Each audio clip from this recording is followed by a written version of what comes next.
আসসালামু আলাইকুম প্রিয় ভিউয়ার্স, আপনাদের সকলকে শিকদার একাডেমিতে স্বাগতম।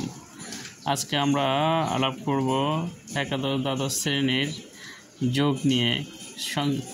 সংক্ষিপ্তভাবে আমরা যোগ দেখাবো। তো ভিডিওটি ভালো লাগলে লাইক কমেন্ট শেয়ার করতে আমরা যেন না ভুলে যাই। তো আজকে কিভাবে যোগ করা হয় সেই সিস্টেমটা আমরা এখন আলাপ করব। তো আমরা যে আগে যে যোগ করছিলাম, যে দশমিক নিয়মে আমরা যে যোগটা করছিলাম সেই নিয়মে আমরা এখানে যোগ করব। যেমন দশমিক আমরা যোগ করলে কি করতাম, 1 আর 1 2 লিখতাম। তা এখানে এই সংখ্যাটা হলো বাইনারির সংখ্যা হলো 0 এবং 0। যারা প্রথম এবার ফার্স্ট ইয়ারে ভর্তি হয়েছ তাদের জন্য যে বাইনারি সংখ্যা হলো 0 এবং 1, এই দুইটার হলো বাইনারি সংখ্যা। তাই এখানে বাইনারি বৃত্তি থাকে 2। তা আমরা এখানে তোমাদের সুবিধার জন্য আমি বৃত্তিটা লিখে নিলাম, যে তোমরা পরীক্ষার খাতায় লিখবা না, সুবিধার জন্য। যেমন এখানে 1 আর 1 কত যোগ করলে হয়তো 2 হয়, এই 2 স্বাভাবিক নিয়ম আমরা যে আগে যোগ করতাম সেটাও এরকম 2 হইতো। তো এখন আমরা কী করব, 2 নামানো যাবে না, বাইনারিতে 0 আর 1 ছাড়া কিন্তু নামানো যায় না। তাহলে আমরা এখানে কি করব, যেই বৃত্তিটা থাকে সেই বৃত্তিটা থেকে আমরা বিয়োগ করব। তো বৃত্তি আছে কত, এটার বাইনারি বৃত্তি হলো 2, বাইনারি বৃত্তি কত 2। তাই আমরা স্বাভাবিক নিয়মে যে যথাগত যে দশমিকের যে যোগটা আগে করেছিলাম 1 আর 1 2 হয়, সেই নিয়মেই ঠিক সেম নিয়মে আমরা যোগটা করব। তো এখন আর যোগটা করার পর আমরা কি করব, এই যে বৃত্তিটা থাকবে সেই বৃত্তিটা থেকে আমরা বাদ দিব, বিয়োগ করব মানে। তাই কত থাকে, বৃত্তি আছে 2 আর 1 আর 1 যোগ করছি 2, তাই কত হয় 0। আমরা এখানে লিখব কত 0। ক্লিয়ার? আমি আবারও বলি, সেম নিয়মে আগের নিয়মে যে ছোটোকাল থেকে এই পর্যন্ত আমরা যে যোগগুলি করে আসছি সেম নিয়মে আমরা যোগটা করব। করার পরে যে বৃত্তিটা থাকবে সেই বৃত্তিটা থেকে বিয়োগ করে যে ফলাফলটা আসে সেই ফলাফলটা আমরা লিখতে হবে। তাহলে এখানে 1 আর 1 2 যোগ করা হয়েছে 2, আর বৃত্তি আসছিল 2, তাই 2 থেকে 2 বিয়োগ হয়, তাহলে থাকে কত 0। 2 থেকে 2 চলে গেলে থাকে 0, 0 এখানে আমাদের নামাতে হবে। তো এখানে মজার বিষয় হলো যে যতবার বিয়োগ করা হবে ততবার কি একটা হাতে 1 থাকবে, সেই একটা আবার পরবর্তী সংখ্যার লগে যোগ করতে হবে যতবার বিয়োগ করা হবে। তো এইখানে আমরা এখানে কি করব, এখন যে 1 হাতের 1, এই যে হাতে 1 ছিল সেই 1 1 1 2 ধরে কত 3, এবার হয়েছে কত এখন 3। এখন আমরা 3 কি করব, 3 আমরা আবার এখানে হাত বৃত্তি আছে কত 2, তো 3 2 গেলে থাকে কত 1, সেই 1 আবার আমরা এখানে নামাবো। ক্লিয়ার? যে হাতে ছিল আগের হাতে ছিল 1, আর এই 1 2 1 3, তো 3 থেকে আমরা যদি বৃত্তিটা বিয়োগ দিয়ে থাকে কত 1, সেই 1 নামাবো। আবার এখানেও কিন্তু সেমভাবে 1 আছে হাতে, আবার পরবর্তীতে 1 আর 1 2 2 আর 1 কত 3, তাই এই বৃত্তি থেকে যদি 3 থেকে যদি বৃত্তি বিয়োগ দিয়ে থাকে কত 1, তো এইখানে আমরা কি করব, আবার সেই 1 লিখব। এখন হাতে আমাদের কত আছে, আবার 1, তো 1 থাকলে আমরা এখানে কি করব, সেই 1 আবার এই পাশে যোগ করব, 1 আর 1 কত 2, তাই 2 আবার বৃত্তি আছে কত 2, তাই 2 যদি আমরা বিয়োগ করি থাকে কত 0, তাই 0 এখানে বিয়োগ করে কত থাকে, হাতে থাকে কত 1, সেই 1 আবার আমরা এখানে যোগ করব। এই যোগ করলে কত 1 আর 1 2 2 আর 1 3, তাই এখানে 3 থেকে যদি আবার বৃত্তি আছে কত, এই বৃত্তিটা আছে কত 2, তাহলে আমরা কি করব, আবার সেই বৃত্তি বিয়োগ করব। তাহলে এখানে থাকে কত 1, তাই এখন হাতে আছে কত 1, সেই হাতে যে ক্যারিটা ছিল সেই ক্যারিটা এখানে নেমে যাবে।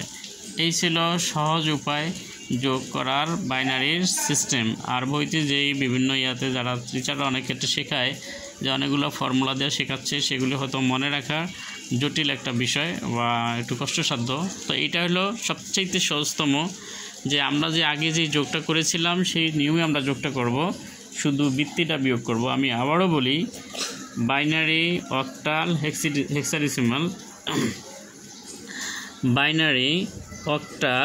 হেক্সাডেসিমাল যে সিস্টেমে আমরা যে যোগগুলি আছে, যোগের ক্ষেত্রে আগের নিয়মে আমরা যোগটা করব। যোগটা করার ক্ষেত্রে আমরা যে কাজটা করব সেটা হলো যে বৃত্তিটা শুধু বিয়োগ করব, বৃত্তিটা বিয়োগ করার পরে ফলাফলটা নামাবো, আর যতবার বৃত্তি বিয়োগ করা হবে ততবার হাতে একটা 1 থাকবে, সেই একটা পরবর্তী সংখ্যার সাথে আবার যোগ করতে হবে, যোগ করে আবার সেমভাবে সেম কাজটা করতে হবে। গেল এটা। আমরা আরেকটা সংখ্যা দেখি, তাহলে হয়তো বা ব্যাপারটা ক্লিয়ার হয়ে যাবে।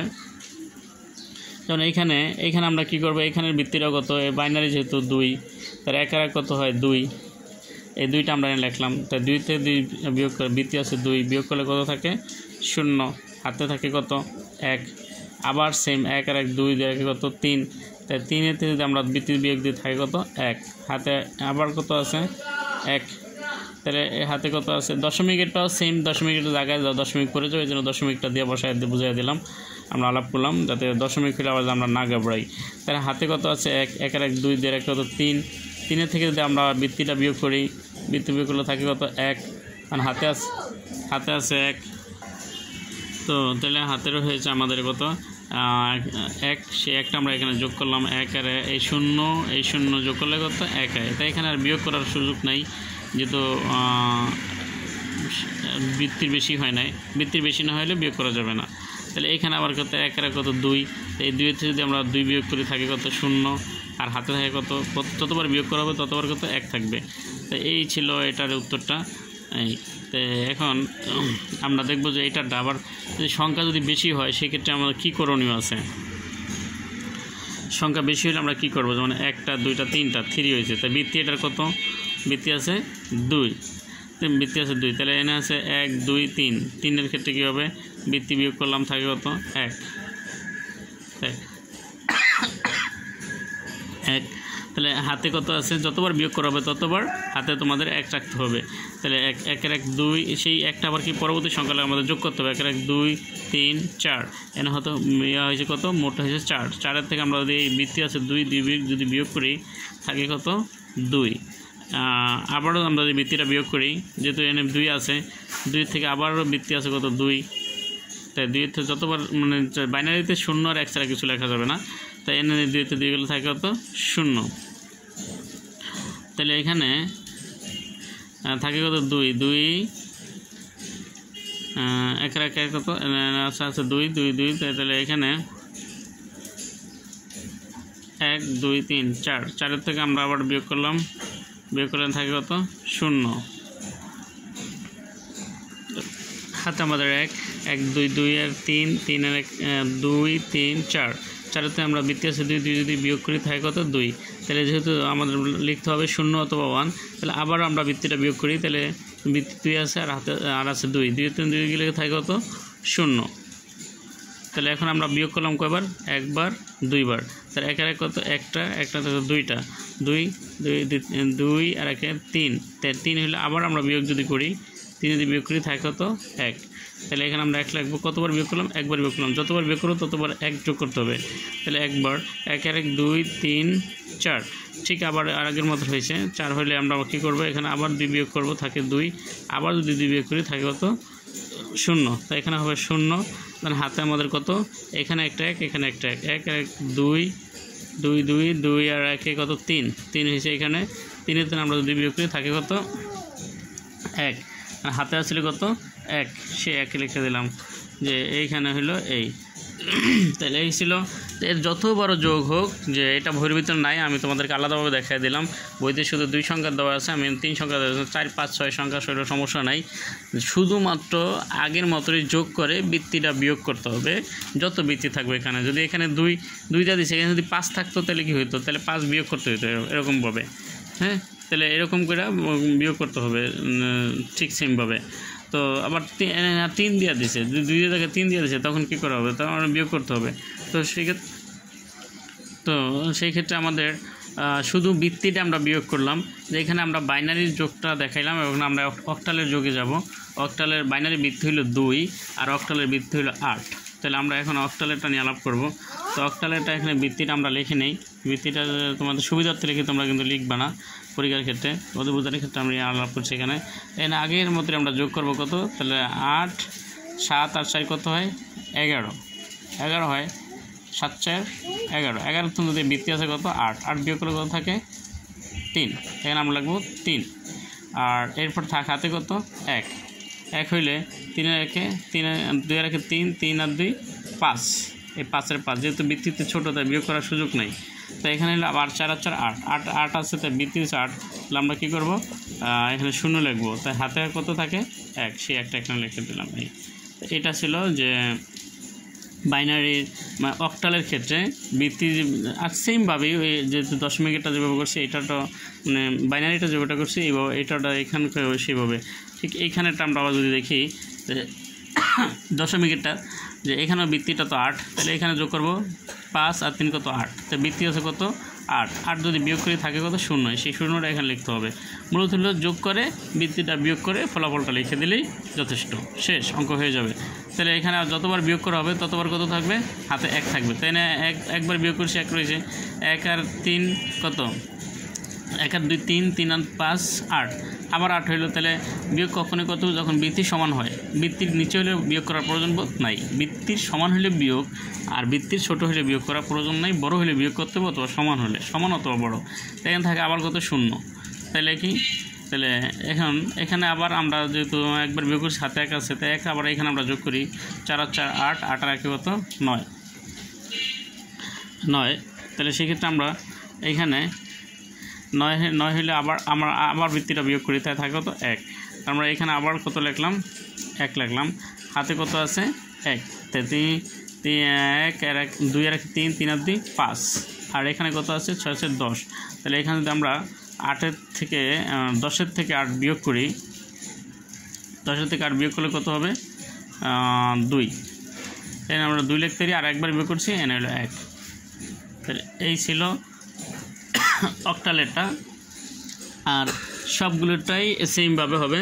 তো এখন আমরা যাব হেক্সাডেসিমেলের ক্ষেত্রে। হেক্সাডেসিমেলের বৃত্তি হইল 16, হেক্সাডেসিমেলের বৃত্তি হইল 16। এখানে আমি এই সাইডে কিছু সংখ্যা লিখে রাখছি, তোমরা চাইলে দেখে নিতে পারো। এগুলি একাদশ দ্বাদশ শ্রেণী অথবা 7 8 দুইটা ক্লাসে, এই দুইটা ক্লাসেও প্রয়োজন রয়েছে, যেমন 0 থেকে 0 1 2 3 4 5 6 7 8 9, এন আছে 10টা সংখ্যা। 10-এর পরে এর মান হলো 10, বির মান হলো 11, সির মান 12, ডির মান 13, ইর মান 14, এফের মান 15। এখানে হলো আবার 16টা সংখ্যা। এখন আমরা এখানে এগুলি যোগ করব, যেমন দাদা এবং বাবা, এটা যোগ করলে কি হয় সেটা আমরা এখানে দেখাবো। যে এখানে যদি আমরা যোগ করি দাদা এবং বাবা, যে দাদা এবং বাবা যদি আমরা যোগ করি তাহলে কি হয়, যে এখানে যে এই যে দাদা বাবা এখানে যোগ করি তাহলে এখানে এ আর এর মান কত 10, এর মান আছে 10, তাই এই 10-এ 10-এ কত হয়, এখানে আমরা এই বৃত্তিটা লিখে রাখলাম, এর মান ইয়ার হলো 16, তাই এটা কত হয় 20। তাই 20-এর থেকে যদি আমরা 16 বিয়োগ করি তাই থাকে কত 4, এখানে আমরা কত লিখবো 4, এখানে আমরা লিখবো 4। তাহলে এখানে 4 হাতে যতবার বিয়োগ করবো ততবার কত থাকবে কত 1। তাহলে আমরা এখানে কি করব, এইটার মান আবার কত, ডির মান আছে, এই বির মান আছে কত 11, আর হাতের আছে 1 12, আর এই ডির মান আছে কত 13, তাই 12 আর হলো 13 কত হয় 12 আর 13 5, আর হলো 2 25। তাই 25 আমরা কী করব, এই 25-এর থেকে 16 বিয়োগ করব। তাই 25 থেকে 16 যদি চলে যায় তাহলে কত থাকবে এখানে 16 6 আছে 15 হইব 6 25 থেকে 16 যদি চলে যায়, তাহলে এখানে যেহেতু এ আর এ যোগ করা হলো 20, 20-এর থেকে যদি আমরা 16 বিয়োগ করি থাকে কত 4। তাই হাতে আমার 1 বির মান আছে কত 11 12, আর এটার মান আছে 13, তাই 12 13 25 থেকে যদি আমরা এই 16 বিয়োগ করি, তাই 16 বিয়োগ করলে থাকে কত 9, এখন 9, তাই হাতে আমার কত যতবার বিয়োগ করা হবে ততবার হাতে 1 থাকবে। তাহলে 10 আর 10, এর মান 10, এর মান 10, তাই 20 আর 1 কত 21 16 জায়গায় থাকে কত 5, 21-এর থেকে আবার কি 16 বিয়োগ করলাম থাকে কত 5। এখানে হাতে আবার 1 আর এলাকা বির মান হলো কত 11 লগে যদি আমরা 1 যোগ করি তাই 12 আর ডির মান হলো 13, তাই 12 আর 13 কত 25-এর থেকে আমরা যদি আবার 16 বিয়োগ করি তাহলে থাকে কত 9, তাই এই 9 লেখা হলো। আর এখানে হাতের 1 এই ছিল দাদা এবং বাবার যোগের ইয়া। তো গুরুত্বপূর্ণ একটা বিষয়। আর ABCD যোগ করলে কী হয় আমরা সেটা এখন দেখে নেব। ABCD এবিসিডি যোগ করলে আমরা কী হয় দেখ। তাহলে আমরা এখন ABCDEF এর যোগটা দেখব যে সেমভাবেই। তাই সির মান আর এফের মান, সির মান আছে কত 12 আর এফের মান আছে 15। তাই 12 আর 15 যোগ করলে হয় 27। তাই 27 থেকে আমরা 16 যদি বিয়োগ করি তাই কত থাকে, 16 বিয়োগ করলে থাকে এখানে 11। সেই 11 আমরা লিখলাম 11। তাই 11 লেখা যাবে না, 11-র পরিবর্তে লিখতে হবে বি, যেমন বির মান কত 11, সেই বি লিখলাম। আবার এখানে 11 হাতে থাকবে কত 1, যতবার বিয়োগ করা হবে ততবার 1 থাকবে, যতবার বিয়োগ করা হবে ততবার 1, যতবার বিয়োগ ততবার হাতে 1। তাহলে আমরা এরপরে এইখানে আবার যদি আমরা সে হাতে কত আছে বির মান 11, 11 12 আর ইর মান আছে কত 14, 12 আর 14 কত 26, 26 থেকে 16 জায়গা থাকে কত 10, সে 10 লেখা যাবে না, লিখতে হবে কত এ, কারণ এর মান আছে 11। তাই হাতে আমার কত আছে 1, সেই 1 আবার এখানে যোগ করলাম 10 আর এর মান যেহেতু 11, তাই 11 আর 1 কত 12 আর ডির মান আছে 13। তাই 12 আর কত 12 আর 13 হয় কত 12, এর মান 10 আর 11 আর ডির মান 13, তাই 24 হয়। আর 24-তে যদি এখান থেকে আমরা 16 বিয়োগ করি থাকে কত 8 থাকে, 8 গেলে থাকে কত হাতে আছে, হাতে থাকবে কত, যতবার বিয়োগ করবো ততবার 1, সেই 1টা এখানে লিখে দিতে হবে। তো এই ছিল দাদা বাবা যোগের নিয়ম, আবার এই ছিল ABCDEF এর নিয়ম। তো আমি যেটা বলবো সেটা হলো যে এই যোগগুলোর ক্ষেত্রে এই মানটা মনে রাখতে হবে যে এর মান 10, বির মান 11, সির মান 12, ডির মান 13, ইর মান 14, এফের মান 15। এই ব্যাপারটা অবশ্যই মনে রাখতে হবে এবং মুখস্থ রাখতে হবে। আরেকটা বিষয় হলো আর যোগগুলো বাইনারি, অক্টাল, হেক্সাডেসিমালের সেম সিস্টেমে যোগ করতে হবে। আগে যে আমরা 1 থেকে শুরু করে এই পর্যন্ত দশমিক পদ্ধতি যে যোগগুলো করেছিলাম সেই যোগ করে শুধু এখানে পার্থক্য হলো বৃত্তি থেকে যে বৃত্তিটা থাকবে সেই বৃত্তিটা বিয়োগ করতে হবে, যেই বৃত্তি থাকবে সে যোগ করে সেই বৃত্তি থেকে বিয়োগ, যোগ করে সেই বৃত্তি থেকে বিয়োগ। যদি যোগফলটা বৃত্তি থেকে বড় হয়, তাইলে যোগ করে বিয়োগ করতে হবে, আগের মতোই যোগ করে তারপর বিয়োগ করতে হবে। আর যদি যোগফল ছোট হয়ে যায় তাহলে যোগ কোনো যা হয় তাই নামায় দিতে হবে। তো এই ছিল এখানকার আজকের আমাদের অন্য হয়তো আবার পরবর্তী ক্লাসে বিয়োগের সিস্টেমটা দেখানো হবে। তো আমরা সেই পর্যন্ত সবাই ভালো থাকি, সুস্থ থাকি, আল্লাহ হাফেজ। আর আমার এই ভিডিওতে অনেকগুলি দেওয়া আছে বোর্ডের ICTর এবং ইংরেজিরও অনেক পাঠ দেওয়া রয়েছে। আর যারা স্কুলে পড়তেছেন তারাও এই বিষয়টা সম্পর্কে জানে। ইংরেজির অনেকগুলো পাঠ আছে, গ্রামার পাঠ আছে, লেটার, এব্রিভিয়েশন, প্যারাগ্রাফ এবং হলো অনেকগুলি পাঠ রয়েছে। তোমরা চাইলে সেগুলো দেখতে পারো। এবং আর যদি আমার ভিডিওটি ভালো লাগে লাইক, কমেন্ট, শেয়ার করতে যেন আমরা না ভুলে যাই। এই পর্যন্তই আজকের মতো, আবার হয়তো কথা হবে। সেই পর্যন্ত আমরা সবাই ভালো থাকি, সুস্থ থাকি। আল্লাহ হাফেজ, আসসালামু আলাইকুম।